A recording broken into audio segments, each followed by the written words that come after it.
تنزيل مصالح انجلترا وقطع طريق الاتصال بينها وبين مستعمراتها في حين اثنين إقامة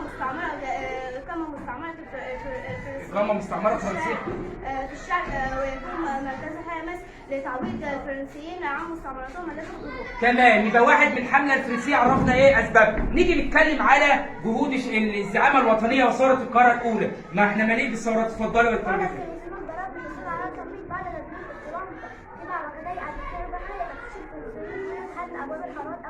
تمام، دي قامت ثوره بقى، يبقى الثوره تغيير جذري في كافه ايه الاوضاع. الطالبه قالت. نيجي بقى على دور الزعامه الوطنيه، ولازم نشوف الزعامه الوطنيه. اتفضلي. عمر مكرم قائد ثوره القاهره الثانيه وتم فيه إلى دمياط عادل محمد علي. برافو عليك، يبقى عمر مكرم عرفنا هو عمل ايه، حاجات بسيطه كده. نيجي نتكلم على قائد اخر مهم في حياتنا، والقائد مين؟ اتفضلي.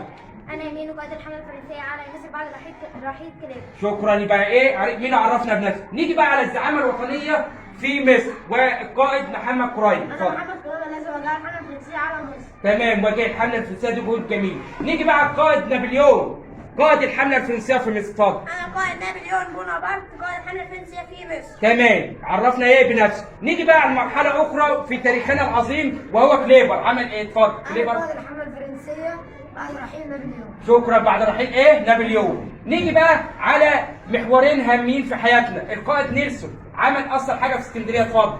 نيلسون هو انا نيلسون قائد الاسطول الانجليزي والذي حكمت الاسطول الفرنسي. برافو عليك، شكرا يا غالي. نيجي بقى على اخر مرحله تاريخيه في حياتنا واللي احنا ايه في صددها دلوقتي. محمد علي.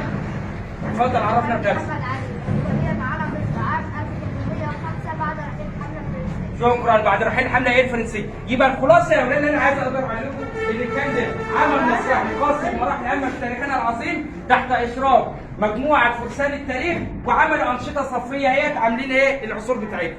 يبقى والطالبه ايه عرفنا الدوله المملوكيه في مصر، العثمانيين، مرورا باسباب الحمله الفرنسيه، مرورا بالثوره القاهره. كل دي احداث لازم نعيشها. بالزعامه الوطنيه عمر مكرم، بالقائد مين عرفنا بنفسه، بالزعامه الشعبيه محمد قريب، بالقائد نابليون، القائد كليبر، القائد نيلسون. كل دي كانت في استضافتنا. يبقى هنقدر نسمي دي نافذه على تاريخ مصر.